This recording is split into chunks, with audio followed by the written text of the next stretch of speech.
সবাইকে শুভেচ্ছা জানাচ্ছি আজকের ক্লাসে আমাদের আলোচনার বিষয় হচ্ছে বাঙালি জাতির উৎপত্তি।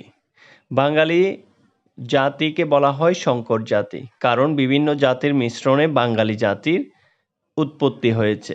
সমগ্র বাঙালি জাতিকে প্রধান দুই ভাগে ভাগ করা যায়। একটা হচ্ছে আর্য জনগোষ্ঠী ও আরেকটা হচ্ছে অনার্য জনগোষ্ঠী। অনার্য জনগোষ্ঠীকে আবার চারটি প্রধান ভাগে ভাগ করা যায়: নেগ্রিটো, অস্ট্রিক, দ্রাবিড় ও মঙ্গোলীয়। নেগ্রিটোরা এদেশের আদিম জাতি। ভীম, সাঁওতাল, মুন্ডা এরাই মূলত নেগ্রিটো। নেগ্রিটোর পরবর্তী সময়ে বাংলায় আসে অস্ট্রিকরা।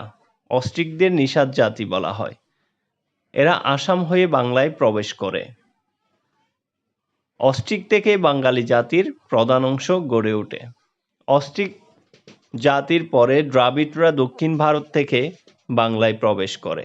এরপর মঙ্গোলীয়রা আসে বাংলায়। এর পরবর্তী সময় বাংলায় আসে আর্যরা। আর্যদের আদিম বসবাস ছিল ইউরাল পর্বতের দক্ষিণে, বর্তমান মধ্য এশিয়া, ইরানে। আর্যরা মূলত সনাতন ধর্মাবলম্বী। তাদের ধর্মীয় গ্রন্থ ছিল বেদ।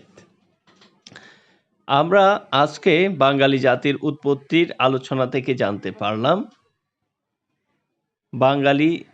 সমগ্র বাঙালি জাতির প্রধান দুটি ভাগ, আর্য ও অনার্য, এবং অনার্য জনগোষ্ঠীকে চারটি ভাগে ভাগ করা যায়: নেগ্রিটো, অস্ট্রিক ও দ্রাবিড় ও মঙ্গোলীয়। যদি প্রশ্ন করা হয় বাঙালি জাতির প্রধান অংশ গড়ে ওঠে কোন জাতি থেকে, তাহলে উত্তর হবে অস্ট্রিক। যদি প্রশ্ন করা হয় আর্যদের আদিম বসবাস কোথায় ছিল, তাহলে হবে ইউরাল পর্বতের দক্ষিণে, অর্থাৎ বর্তমান মধ্য এশিয়া, ইরানে।